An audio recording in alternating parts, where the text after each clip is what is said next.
and to take control of this. Please. Hello, thank you for your introduction.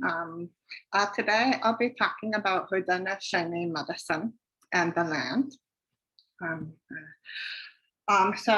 Today what I wanted to talk about is actually teaching you some plants that I find around me and my environment, and that are used by the Haudenosaunee, or people of the Longhouse. You may know us as the Iroquois or Six Nations. So I set out every spring to find medicine plants in the locale where I live. And I photograph each plant, and then later, as part of my practice, I draw each plant.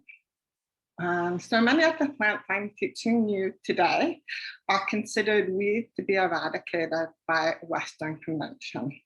So as part of my talk, I want to encourage you to step away from herbicides, fungicides, and pesticides. And these are pushed by the big petrochemical companies.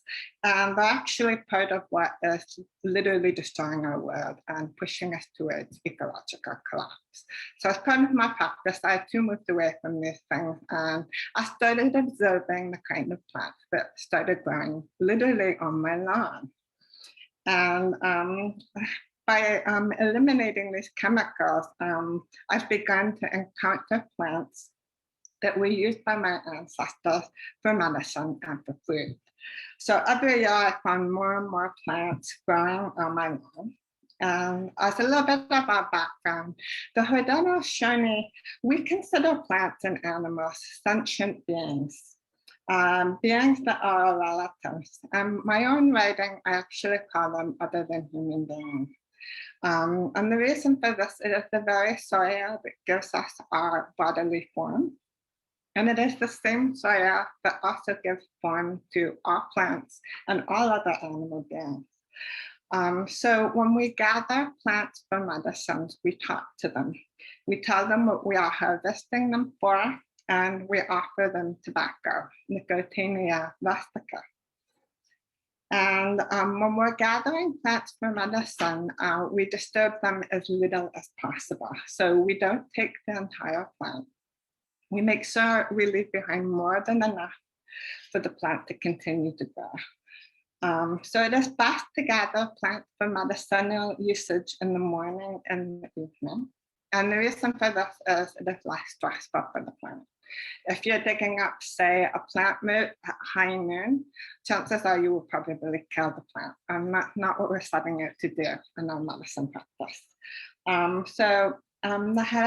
We call Haudenosaunee medicine and Oneida Iroquois. I'll type it up in the message here. Iroquois. And sorry, that should be to everyone. And that means medicine pepper. So that's what we call our medicine. And we believe everything in our medicine is about balance. So we don't want to create an imbalance in the world by killing a plant when it's not necessary for the cure that we're seeking. We believe that everything has power. It's kind of analogous to what Western conceives of as soul or spirit or life force. This is what we call Currant. And there's a balance between these two forces. They're in everything and they're inseparable. So Currant is in animals, it's in humans, it's in plants, it's in rocks, it's in insects. Everything has this life force or spirit power. So when someone becomes sick, what we think of is this life force being imbalanced. And we set out to restore that balance. Okay, I'm going to share my screen.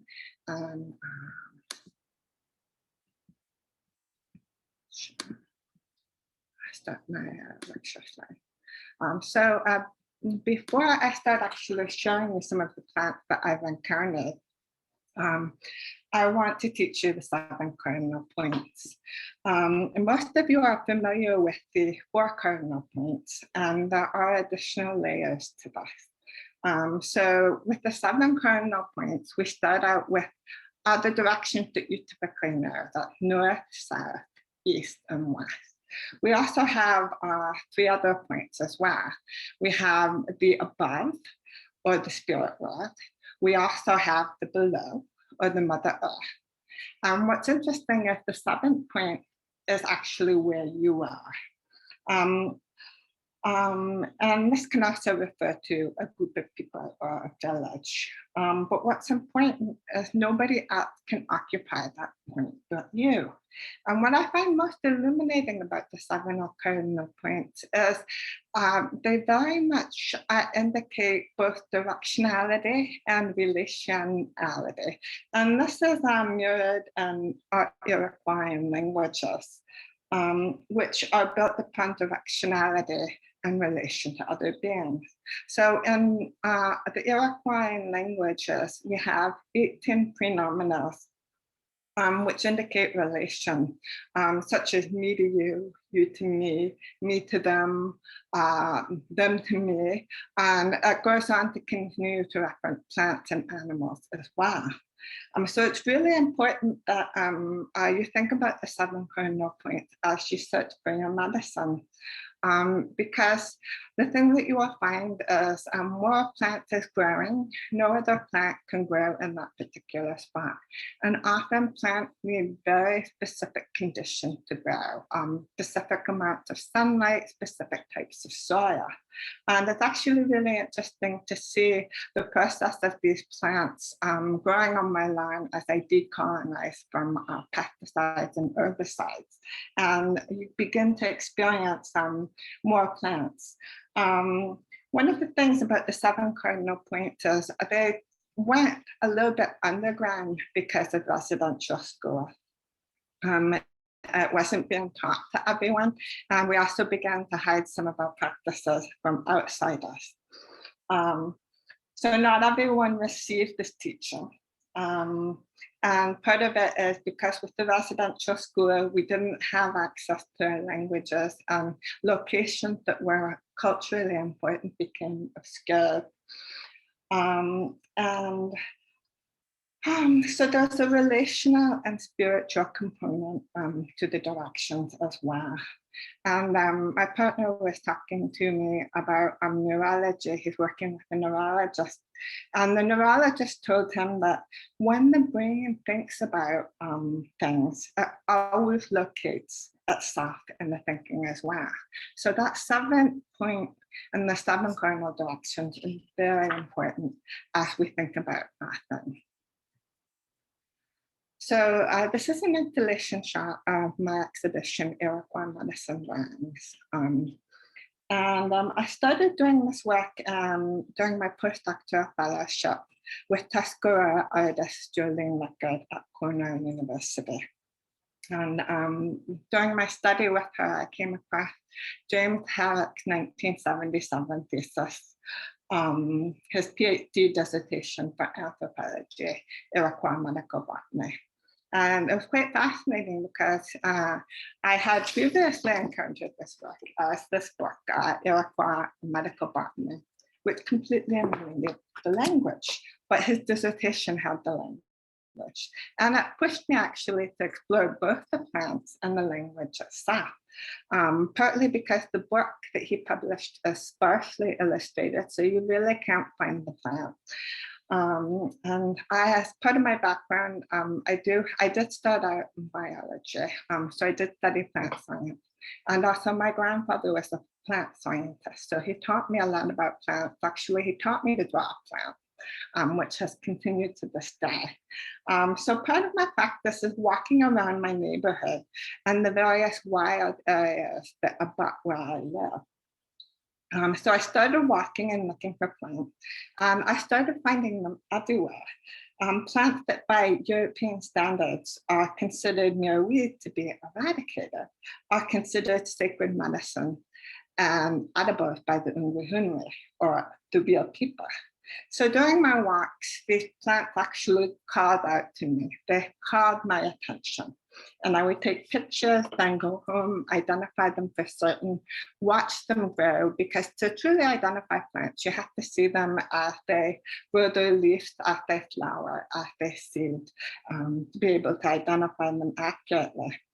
And so I started drawing these plants, and I also wanted to illustrate the way the plants were calling out to me. So I included all the various Iroquois names for the plants around them, as if the plants were singing to me. So almost all the plants that I have found on my walks, except for a handful of invasive non-Indigenous plants, turned out to be used for medicines. And I was actually astonished at how many of them are still being used today in contemporary herbal medicine. So I do want to stress that all the plants that I have drawn and all the plants that I'm presenting today, they called out to me. They caught my attention, and this is very important because I consider this part of my interaction with them. So the first plant I want to talk about is, this is a picture of the plant growing in my yard. That's called, I will pronounce the Iroquois languages, but I will say I am deaf, and all my Mohawk and Oneida teachers keep telling me to stop over enunciating. So we call this plant Digona homia, and we know it in English as wild black currant, or in the Latin, Ribes americanum. So this plant typically grows along fields and in woods, but it can be cultivated for berries. It can grow into large woody shrubs that produce black currant berries. So you can see an example of the berries here. And here's the plant when it's flowering. Note that it's a little bit hairy, and that's one of the ways that you can identify it. Unfortunately, the Ribes species is a reservoir for white pine blister rust. This is a fungal pathogen called Currant ribicola. And this is an aggressive, non-native pathogen that was introduced to North America in 1909. So the fatal for the eastern white pine. I actually have an eastern white pine in my yard. This is a sacred and highly symbolic tree for the Haudenosaunee. This is the tree that we buried our weapons under in 1142 to form the Haudenosaunee Confederacy.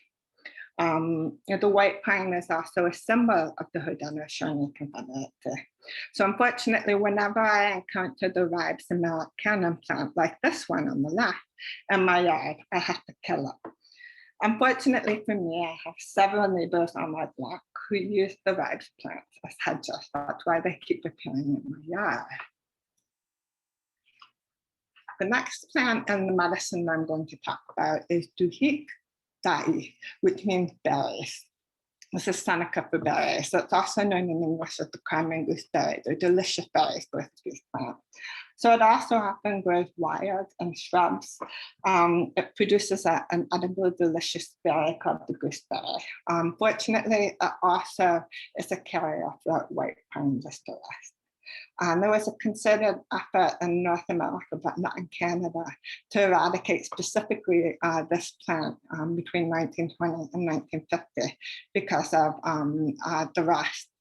And they started to do breed versions of this that are resistant to rust, but they were successful for a while, but now rust has been thrown into, in fact, even these plants. And this is actually a serious issue because large-scale commercial growers want to grow both the gooseberry and the black currant, which would potentially eradicate the eastern white pine. So that's something to think about. So the medicine that these two plants make, I drew in this drawing called Used for Medicine Vein. And the combination of these two Ribes plants is used either to tell fortunes, or it's used when you don't know a medicine for an illness. So dreaming is a large part of Haudenosaunee culture. We have games for guessing dreams. Oftentimes we talk about our dreams, how to make real our dreams, or we talk to people who are close to us about interpreting dreams. And dreams are also in relation to ideas of Wiki-Arkan. Some people are said to be more gifted in this spirit mind power than other people. For example, in our mythology, Sky Woman is very gifted in this power and enables her to participate in creation. The way we culturally relate to our dreaming has sometimes in the West been compared to psychoanalysis. In fact, our dreams, our practice of dreams and the way we talk about it is said to have inspired Freud and his conceptions of the unconscious. So the use of this plant, these two plants together, could be used by an accomplished medicine person, or it could be used by a beginner who is being trained under the guidance of elders. So what you do is you take the twigs of both of these plants and you scrape off equal amounts of the bark. So you have 12 inches of bark for each plant. Then you add the bark to water and you boil it down so you have about a quart of water. As you're cooking it, you have to add specifically a silver quarter. I believe it has to be silver, so you can take a silver object because I think it creates a chemical reaction. So once you've completed making this water, you drink as much as you can before bed. And then you take a little bit of tobacco, Nicotiana rustica, and an object that belonged to the sick person, and you put it underneath your pillow and you would dream of the correct medicine. So the dreams that come out of this will require discussion and interpretation.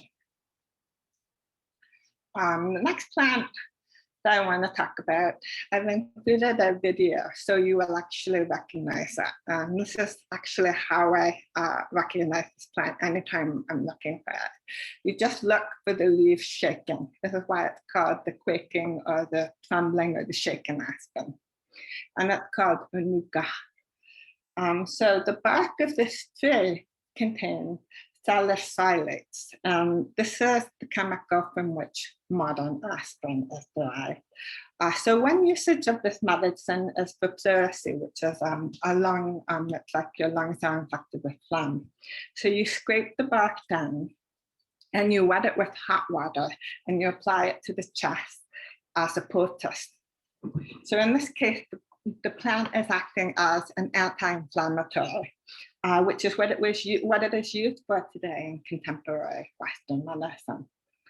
The second usage for this plant is basically for treating worms in humans, horses, cats, and dogs. I believe aspirin might be fatal for cats, so I wouldn't give this medicine to cats. So what you do is you gather 2 handfuls of bark, you tell the plant what you need it for, and you offer it some native tobacco. Then you put the 2 handfuls of bark into water and you boil it down to 1 quart of water. If you're giving it to horses, you mix it in with the feed. Humans, you just drink it and eat it with food. One of the contemporary usages of this plant by modern herbologists is also to treat worms. Also, we use this plant in conjunction with a number of other plants to treat things like measles, cramps, and syphilis lesion. So this plant is called yellowwood sorrel in English. It's called, I believe, this is Seneca for it's Odazi Waga. So actually I cultivate this plant in my yard because my budgie likes to eat the seeds. So these are the seeds right here.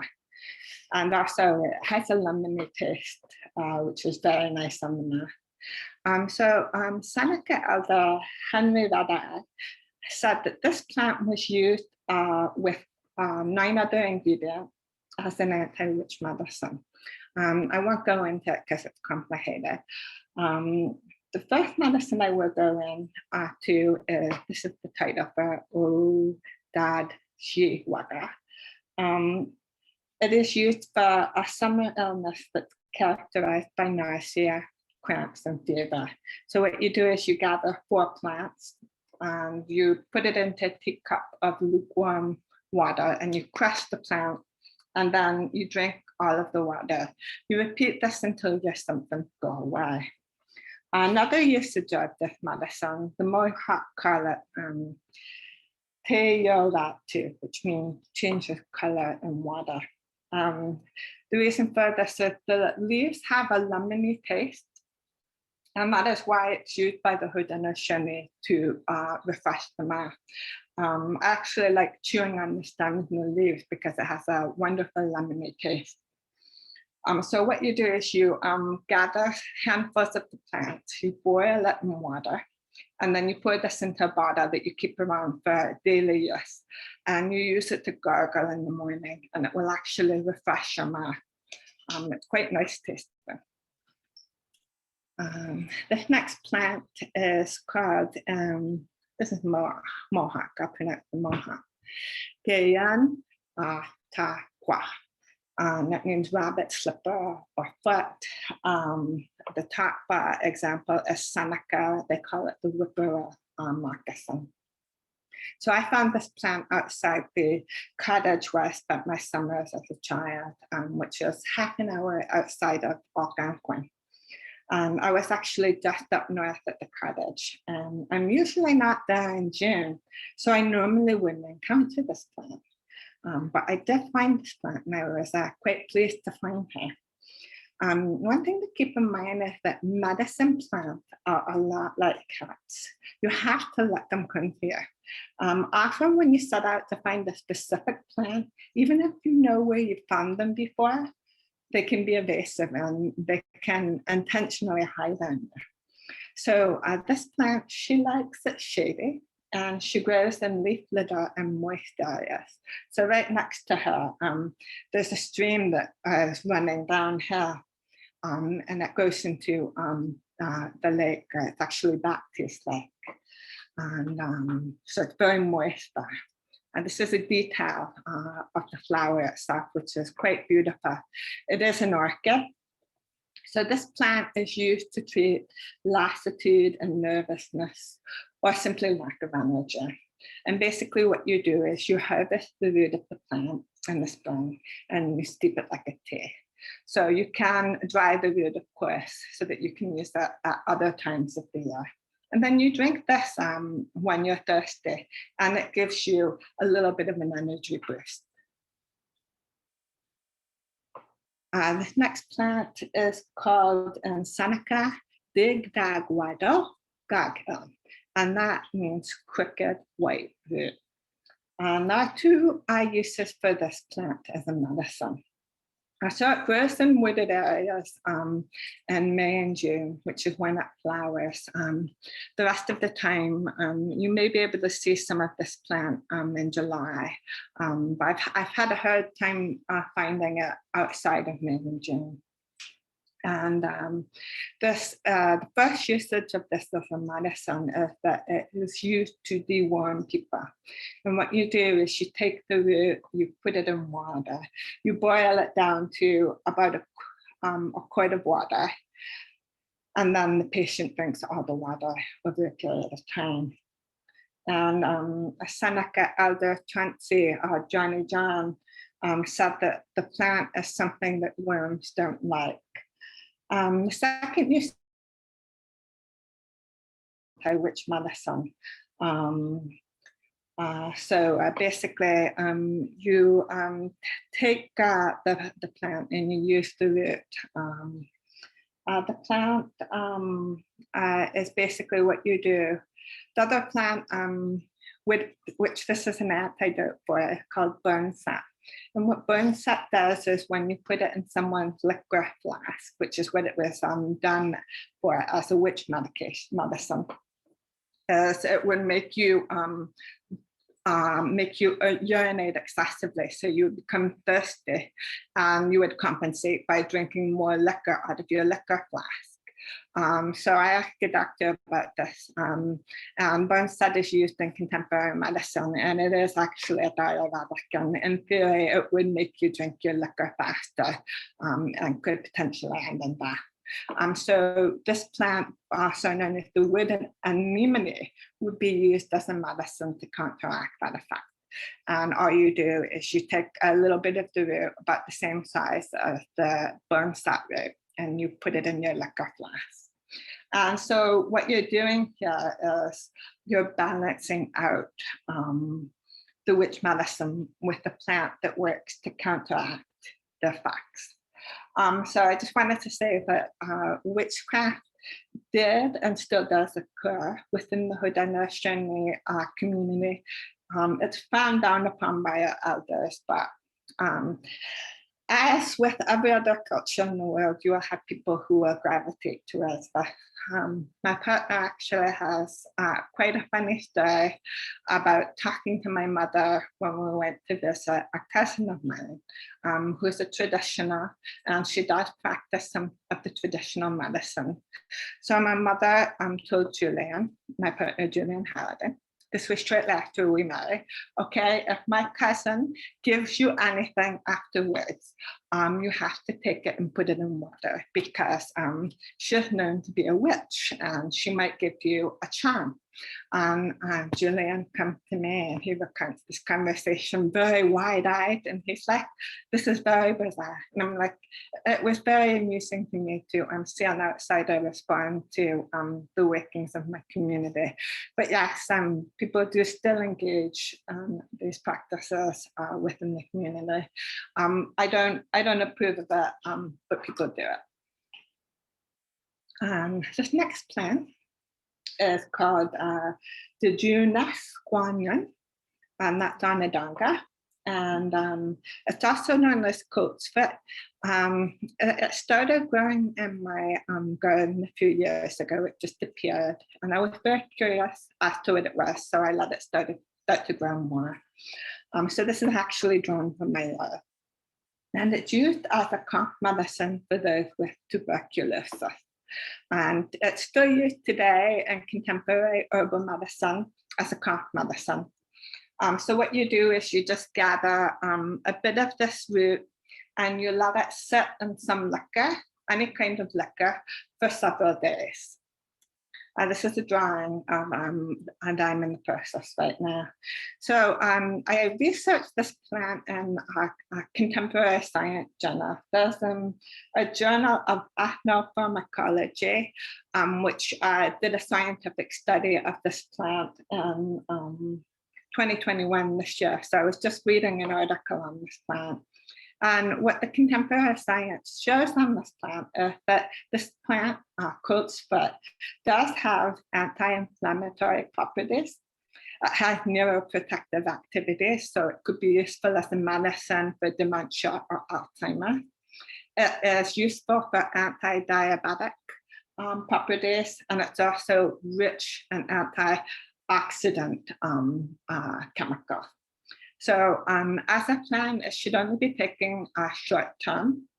It's generally not considered toxic, but there are some buts to that. Don't gather this plant in areas that are known or suspected to be contaminated by pollutants or toxic materials, as the plant will absorb these materials and potentially poison you or kill you. This plant is actually fine to use short term. I would say no longer than a week. If you use it for longer, studies have shown that long-term usage can be potentially toxic to the liver. So these are two drawings. I don't have a good shot of this drawing, which I'm showing you here. So the drawing shows two plants that are used for contraception by Haudenosaunee women. And these plants are typically found in the woods in the springtime. I actually went looking for Gana Wente, which means it's Kuyuga for a broken neck or a neck. And that actually references, if you look at this flower, it references the way the head of the lily nods or is bent. So that's one way that you can recognize the plant. So I went looking for this plant this spring because I knew I was going to give this talk. I actually had some in my yard, but they didn't appear this year. There are several areas where I gathered this plant and I didn't see any of them this year. And this just illustrates how when you set out to find the plant, oftentimes it will hide on you. So together, the trout lily with the Eastern Spring Beauty, if you take both of the roots, you will never have children. So you can eat the plant. It's safe to eat, but young girls should be conscious that when they eat the roots of both plants, they will never have children.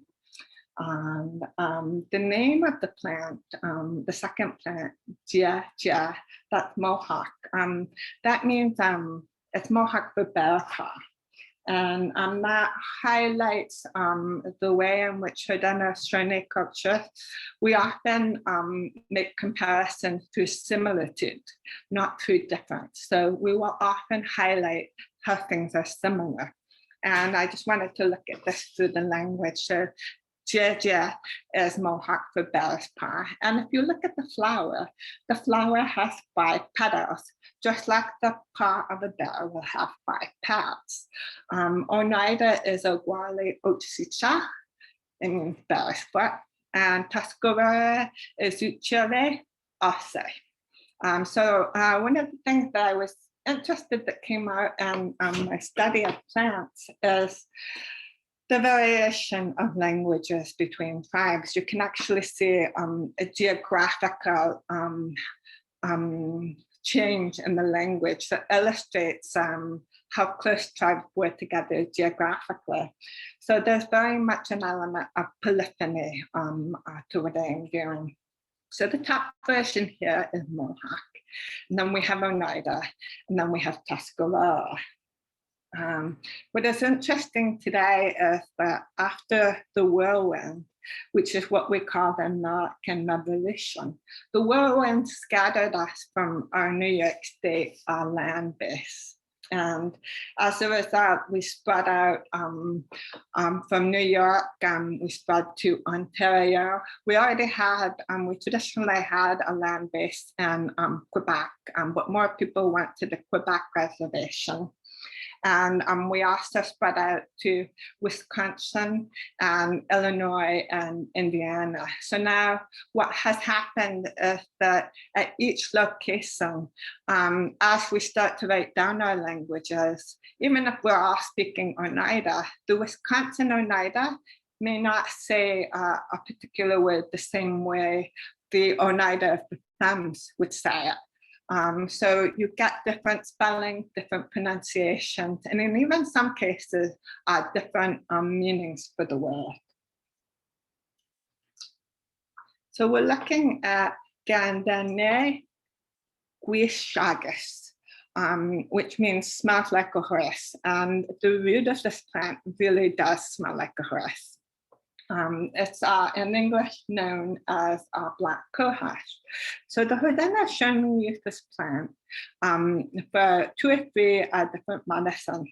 You may know this plant as it is commonly used in the West for treating hot flashes. And for this medicine, one thing that we use it for is we use it to treat hypoglycemia, which is low blood sugar. I actually suffer from hypoglycemia, so I tried this medicine out. And what you do is you gather the root and you dry it. Once it's dried, you can put it away for storage. And you take a little bit of the root and you steep it in hot water, and you drink it 2 or 3 times a day before meals as a tea. And it really does work to keep your blood sugar level steady. The only problem is it's a very bitter tea. So you have to really want to drink this tea and be really committed to drinking it. I find it's actually easier just to make sure I eat food in small amounts throughout the day. But this is an example of how we use plants to balance out and things that aren't in equilibrium. So this is a drawing of the black cohosh plant, and as the title suggests, it promotes milk production. When my little sister had her child 5 years ago, her first child, she was having a hard time producing milk. Actually, she went into a severe crisis about this. She was really depressed, and she felt like she wasn't a good enough mother because she wasn't producing enough milk, and she had to supplement with formula. So I told her about this. She was in Australia. She went and she got black cohosh tea, and she started drinking it 3 times a day. And she told me that her milk production actually did begin to improve. So she was thrilled with that. We also use this plant as a general anti-inflammatory. It also is a tea. So the way you would do it is just gather some of the root. Again, you can buy it, cut a little piece off and steep it in the tea.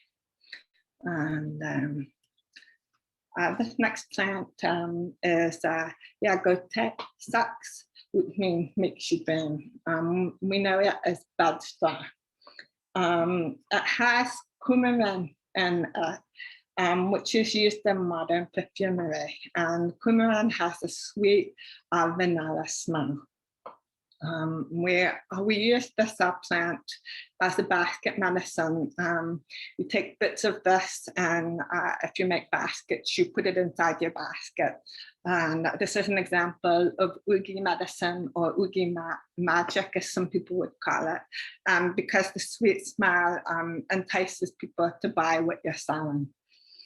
It was also used by the Haudenosaunee and settlers to make beds, because it actually grows and it can be quite invasive. It grows in these great piles if you let it get out of control.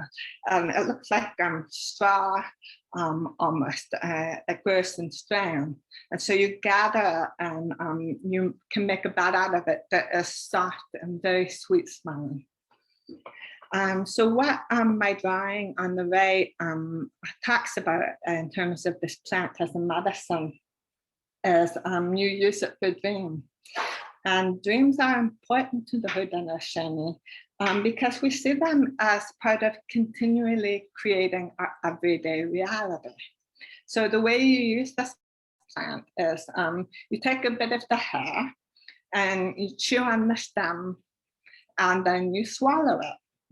So you do this before bedtime. And I've asked the medical doctor about it. And this is my theory. Coumarin is used to make, in contemporary medicine, Coumadin. Coumadin is used to prevent blood clots, and it's used to prevent strokes. Essentially what it does is it thins the blood. So I believe when you chew on this medication, this medicine, you chew on it, it thins your blood out and it allows your blood to flow more freely to your brain, thereby allowing you to dream more freely.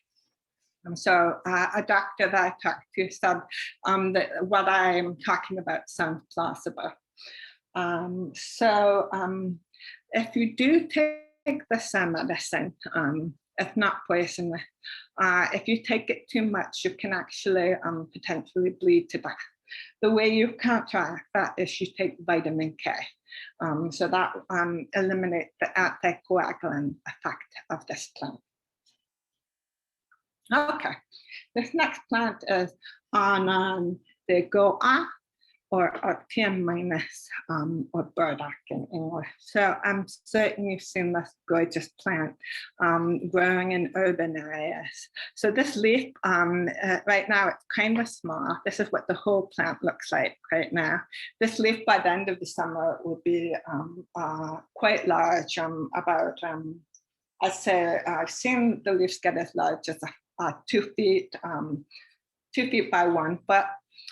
They produce in August these gorgeous thistle flowers that are purple. They're so beautiful to see. The dried fruit of this plant is used as a diuretic and a blood purifier in a number of medicines. It's also used in occult magic or occult medicine. And what you do is the root is taken to make as a doll. There is a medicine to counteract this occult medicine. So the second medicine that I want to talk about is actually it involves the leaf.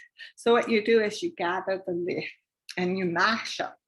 And you can apply it to bee stings, to gigantic pimples, to boils, and you apply it as a poultice directly on the area that's infected, and it will reduce the swelling.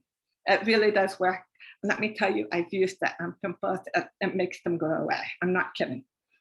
So that plant is actually what we see here at the top of this drawing, which is called used for conception. And part of the process of colonization was specifically focused on diminishing the power of Haudenosaunee women. And Haudenosaunee women were the traditional keepers of the land, and we were viewed as threats by patriarchal colonists who did not want European women to get ideas. Haudenosaunee women traditionally used a number of indigenous plants to control our fertility. There are medicines for contraception, abortion, and for conception. What I'm showing you is a drawing of all the plants that you would need to make a medicine to conceive a healthy baby. And so all of the plants that are in this drawing are used in contemporary herbal medicine. Many of them have been proven to be useful for various reasons. This one plant, it's called Teta. It's right here on my drawing. This plant is abundant in iron and other essential minerals that are necessary for a healthy plant. And when I was learning the name of this plant and how to find it, Teta means she stands there. And I ride horses. So when I'm learning this, I went out to the paddock field, which is a grass field, to get my horse. And I saw her standing there. The horses don't eat this plant. So she grows quite tall in horse fields, and none of the animals will eat it except for humans. That's why you can say she's standing there, because she's literally standing right there. It's amazing, the language. So this is sometimes called in English, it's yellow dock or curly dock. That's the plant. Another plant, this plant here, it's called Sisera. It's used to flavor root beer. It has demonstrable antibiotic properties. And this plant, this is Burdock, which we just went over, and you can see it in the detail here. Burdock is used as a diuretic and a blood purifier. So I found all of these plants at one time or another in my yard at various houses that I have lived in.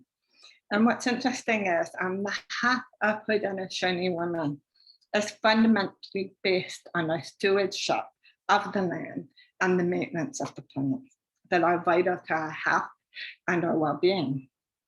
So I actually did this drawing for my little sister when she was living in Australia. She's still there right now, actually.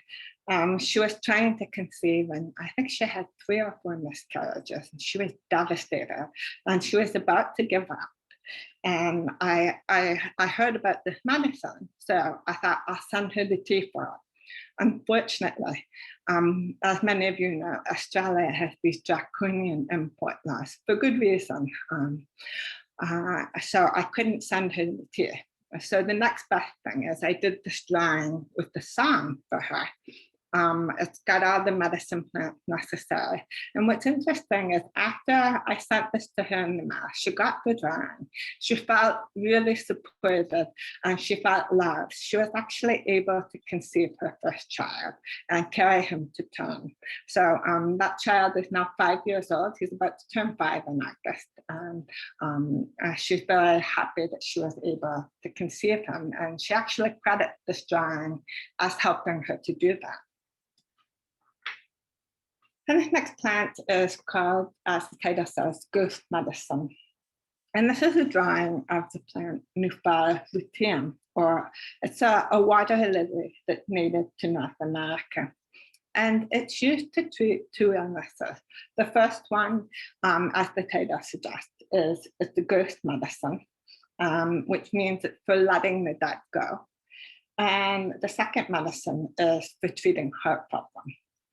So this is actually a drawing I did for a dear friend of mine whose mother had died. She actually had this plant growing in a pond on her property. So she thought that was hilarious. It's commonly used as a ghost medicine amongst the Haudenosaunee. So what you do is you sprinkle tobacco, you gather bits of the root, and you tell the plant what you want it for. And then you take the root, you slice it up, and you add it to water. You let this soak for a while. Some people say a few days, it depends. Once you've let it soak, you take this water and you sprinkle it around the dead person's home, their bedroom, places that they like to spend time. And the way it's thought to work is it helps the dead on their journey to Skyworld. And the act of sprinkling the water also helps the mourners to grieve and to let go. Keep in mind that Haudenosaunee medicine is about the mind, the body, and the spirit, and keeping all 3 of these in balance. And here are some of the words that are the language that is in the actual drawing. So Nuphar luteum is Latin. It's or what we call the yellow water lily. Sigo is Oneida, and that means snake root. So you can actually see that more in the drawing. It looks like a snake, but it also looks like a root. The Seneca call it Nadanga, which means body in the water. Body in the water doesn't mean what you think it means. When I first learned this as a way of identifying the plant, at first I thought, ooh, it must be like this. They consider it like a dead body on the water. And then I started observing it more in ponds and lakes where I sit, and I realized that all around it, above it and below it, there are frogs living on top of it, as the Tuscarora word, they call it frog sitting place. There are frogs on it, there are insects, a scuba dive or snorkeled underneath. And you can see that there are all these fish that grow in the roots of this plant. So it's literally a body of living beings in the water. And that's actually what the name references. So I was quite fascinated to learn that about this plant. So this next plant is, it's meant to take the chill out of blood. And it consists of 2 plants. You have Sisera here, and you have Cornus florida here. So the 2 plants are used to make a medicine for somebody who is suffering from a feverish chill. And it's made out of 2 plants. I think I have the languages here. Neogace gaswa, which is Seneca for shortback, which is what we call Cornus florida, or the yellow dogtooth. And this plant alone is also used to deworm babies, which is why I think the Seneca call it gahisa, but it shoots. And both the Seneca and Nadanga call this tree Andasha Fidu, tooth. This is the tree that gives off light and skyward. It's so called tooth because if you look at the petals and the leaves, the petals resemble molars in the back of your teeth, and the leaves resemble a canine teeth. So again, it's an order of similitude. We also use this Andaja to identify corn as well, because of the tooth-like shape of the corn kernel. So this is the same tree that is thought to be the celestial tree in Skywell. And on top of the tree is said to be an orb that gave off light. So the roots and bark of this tree were used as a quinine substitute by my people for treating malaria. And you might be surprised to know that malaria used to be endemic in New York State until we eradicated the mosquito that carries that disease. And the roots of this tree, Cornus florida, are also used to produce a brilliant scarlet dye. This next drawing, as the title suggests, all these plants together are gathered and are used to induce miscarriage. And this drawing is really about women's sovereignty over our bodies. Not only did Haudenosaunee women have medicine to help conceive, but we also had safe and effective abortifacient. The Jesuits noted this way back at the beginning of contact. So these medicines were used to protect the health of the mother. They were also used during war or during times of famine. It was up to the women to decide if these were necessary. They were also used if it was determined that there was something wrong with the fetus and that it was not going to be viable. These medicines were controlled by women, not by men. There was no societal shame in using these medicines in pre-contact time, as pregnancy and abortion wasn't the political football that it is today in North America. So traditionally, Haudenosaunee women had full control of their fertility. This next drawing, as the title suggests, is a contraceptive. It prevents conception. So what he gets is Onondaga for strong smelling berries. And this plant, once I discovered this plant and what it was used for, I went and I told my family, because my family, various members, the women planted this at every place that we lived and used it as a hedge. So I remember as a child growing up and playing in these hedges. I used to love squishing these berries on the sidewalk and in my fingers because they're this wonderful bluish purple. And I told my family about this, and everyone was just astonished because we had this preference for planting these plants. But because of residential school, we had lost the traditional knowledge, but we continued to plant these plants anyway. So it was quite interesting. And we laughed a lot about it in my family. The plant, as the title suggests, arrowwood was also used to make arrows because it grows quite straight. It provides a lightweight wood, which is ideal for arrow. And stories of Sky Woman and her daughter Lynx, this plant actually makes an appearance. So when Lynx is impregnated by a man creature, he impregnates her by crossing two arrows over her stomach. And by doing that, he symbolically impregnates her. So the arrows are, as I said, they're made out of arrowwood. It's really straight, it's really lightweight. To make this contraception, what you do is you take 2 handfuls of fresh green twigs and you boil it in 5 quarts of water down to a half. You drink all of this water when you're menstruating. You only have to take it once. Supposedly once is enough and you never need to take it again in your life. So I hope that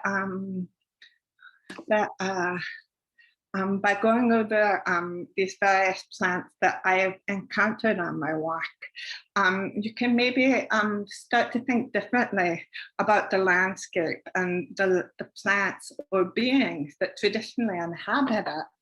And also why it is that in our culture, we're so intent on eradicating these plants with herbicides. I've been fascinated to see this project is something that's been going on for me for about 5 or 6 years. How many plants start growing in my lawn once I stop letting herbicide and pesticide being applied to my lawn. So that's my lecture. If you have any questions for me, type them into the chat function, because as I said, I'm hearing impaired. So I'll wait for a few minutes.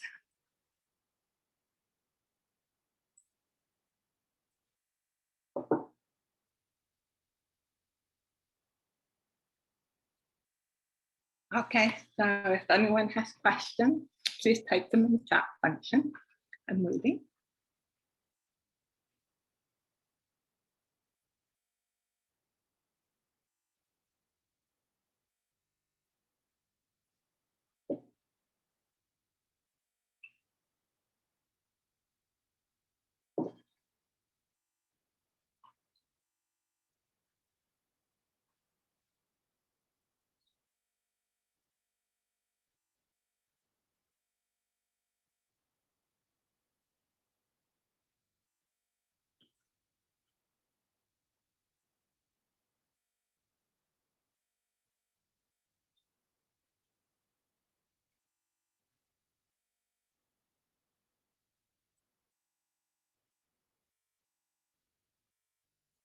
Okay, if anyone has any questions, I'm open to questions on my presentation. Okay, so we have a question from Neelish. He wrote, I really like how they're speaking to the plant and also letting it come here. This relationality makes a lot of intuitive and rational sense to me, sorry. And it makes me use my whole body. Yes, that is a good point. Julie Gladstone, thank you for sharing your research with us. Hi, Julie. Yeah, it's really interesting. I want to stress, I'm not kidding about the plants hiding from you. Plants can actually move on you. And I've seen this happen with raspberry plants. I planted some raspberry shrubs in an area that was sunny when I planted them, but gradually I didn't take into account a tree that was quite young would start to shade that plant. And it literally walked to a sunny area and it moved itself to a more sunny area out of the shade. So plants can and do move. They often do hide from you. It's very strange because I'm very well versed in the kind of location that you can and should find some of these plants. And when I'm intentionally looking for a plant, oftentimes they do not reveal themselves to me. It's quite fascinating. And Julie Gladstone asked, do you feel like there's medicine in the drawing plants? And yes, I do. I do feel like there's medicine. A lot of the way Houdin shown me medicine works is actually ceremonial. Outsiders have commented that they think a lot of it is actually the placebo effect. But I don't know, I think there's something about feeling that you're part of a community and that your community of people is supporting you at a time when you most need it. My little sister really believes that the Drawing Centre helped her conceive, and it may have really helped her get in the right mindset to do it. Here's a comment from Angela. And she said, I'm wondering if when you started working on your drawing, did you realize that they would also perform a kind of medicine? No, I didn't. I sent it to my sister because I wanted her to have something from home that would make her feel supported. I was really surprised when she credited me with getting pregnant, but she was so distraught by her miscarriages. I think she had 4 or 5, and people didn't want to talk to her about it. And so she felt like this was the biggest response that she got. And she felt like she was supported when she was so far away from home. And it was actually that made me realize that there could be medicine in the plant themselves. What I actually see them most useful for is revitalizing the Haudenosaunee community. Not a lot of people know these medicines anymore because of residential school. And I'm using the drawings to teach the community medicines that we have forgotten, as well as the language. So I see it as a tool of revitalizing the community and resisting the impact or decolonizing from the impacts of residential school. Okay, Elise said, you mentioned that the plant used for contraception, used to reduce miscarriage, give agency to women. Was this knowledge accepted, rejected by settlers? There was a mixed reception. The men were very threatened by it. They did not want the women to be able to control their fertility.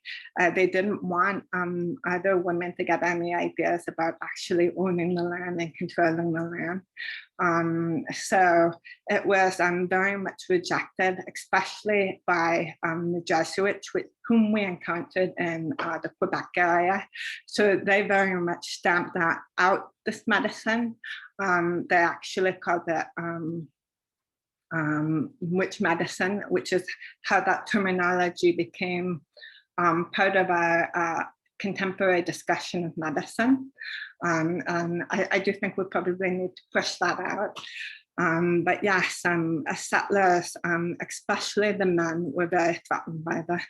I know that European women, European settlers, women who became close friends with Haudenosaunee women, some of them did utilize these medicines. These medicines were shared amongst women.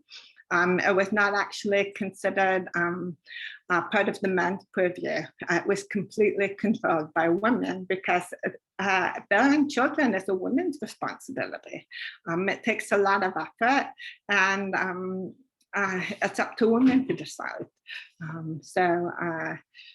This did give agency to women. A lot of Jesuits in their writings, they note that unlike European women, Haudenosaunee women had our children were spaced out nicely. So you would have a 10-year-old child, a 5-year-old child, and an infant, which is manageable. It's not like having 7 children from 1 to 7. I mean, that's very hard to manage as a woman.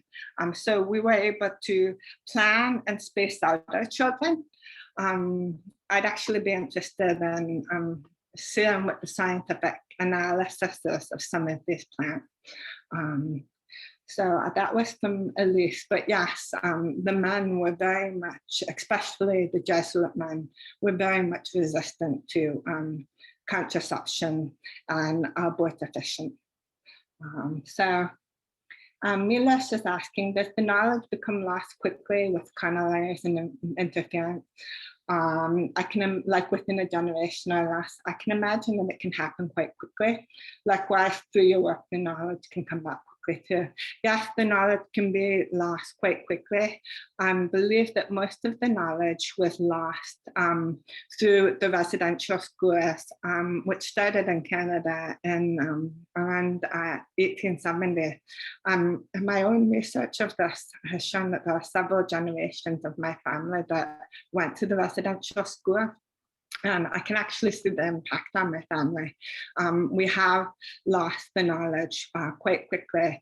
I mean, in my example of viburnum recognition, everyone in my family, all the women, we plant this plant as a hedge It's quite consistent, but we didn't know what it was used for. So we had some kind of, okay, we have a preference for this plant, but we don't have the knowledge about what it was used for. So yes, the knowledge can be lost quite quickly. My hope is through my artwork, we can start to bring this knowledge back to the community. It will probably take several generations for it to become a part of the community again. So that's the reality of the situation. So are there any other questions?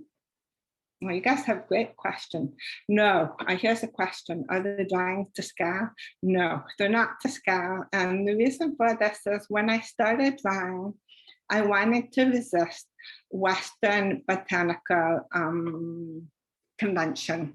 And the convention is that there'll be something within botanical drawings that will indicate the scale of the plant, or that will be drawn to a certain scale, and that you will basically break off pieces of the plant so that you can fully identify it. So in a typical Western botanical drawing, you will have almost all the different parts of the plant, flowering, seeding, what the leaves look like, what do the roots look like, and one drawing with something to indicate scale.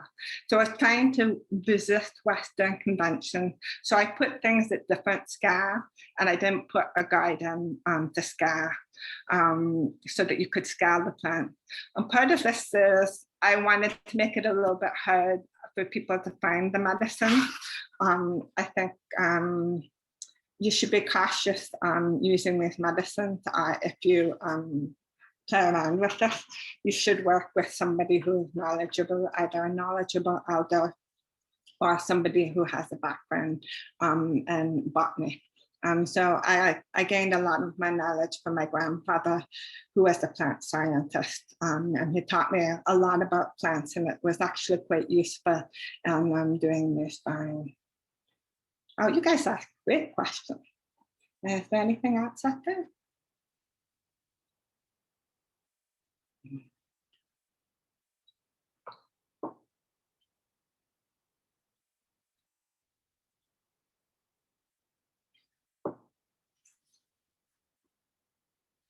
Yes, here's a question. Can most of the plants be used fresh and dried? Yeah.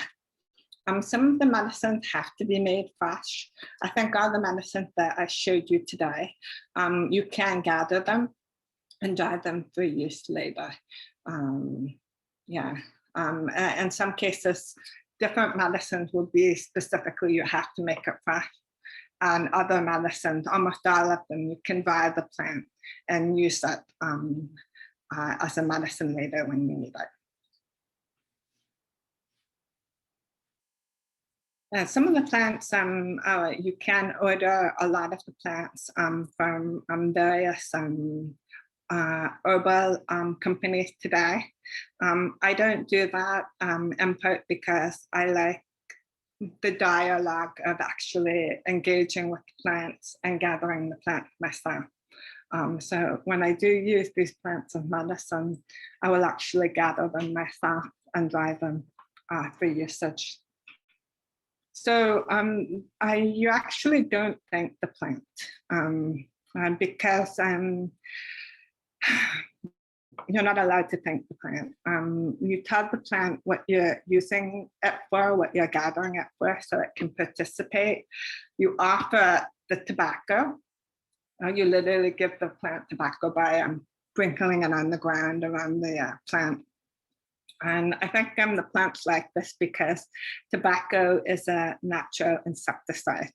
In fact, we use it for that today, so it can be used as the pesticide. So it helps the plant grow stronger. That's how you're thanking it.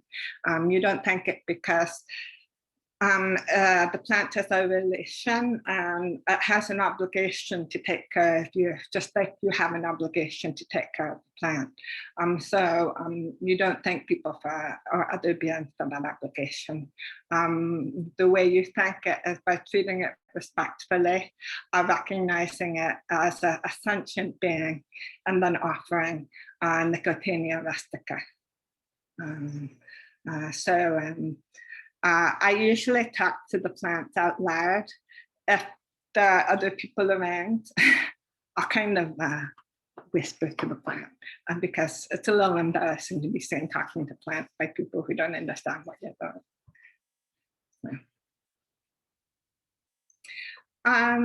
There can be, Mila, she's asking if there's a difference between the morning and the evening when collecting. There can be with certain plants. Some medicines specifically tell you to gather in the morning or to gather in the evening. That's something that you have to learn specifically for specific medicines.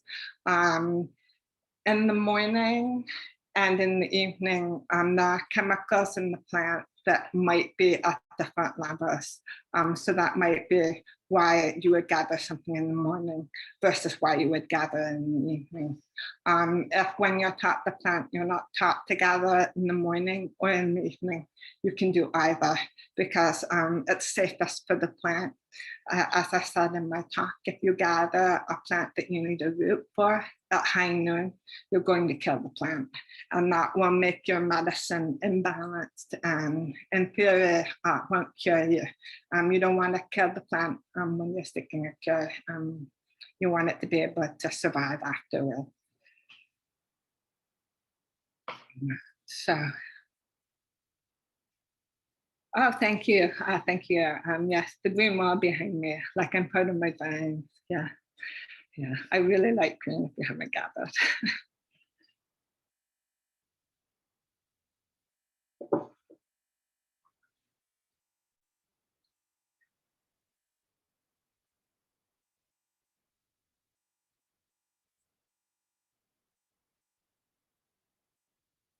Okay. I think that's probably it for the question.